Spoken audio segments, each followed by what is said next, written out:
For 40 years, si Pastor tinawag bilang alagad ng Diyos. Pinaglingkuran niya ang kanyang tupa, ang kongregasyon ng Kingdom of Jesus Christ mula noong 1980s. Nung mag-umpisa ang ministry, narinig na natin sa maraming kwento, 15 lang yung members, 15. At nasa maliit na chapel lang ang Jesus Christ Ministry.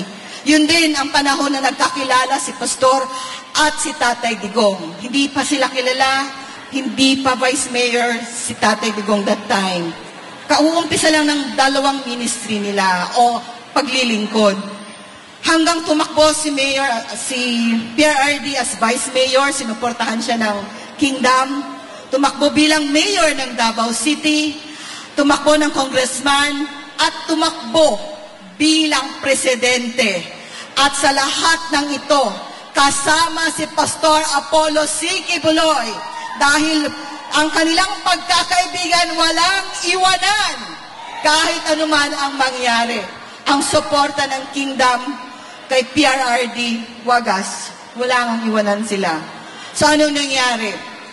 Si Pastor, umusbong ang ministry niya mula sa 15 miyembro hanggang ngayon sa buong Pilipinas at sa ibang-ibang dako ng mundo, may KOJC.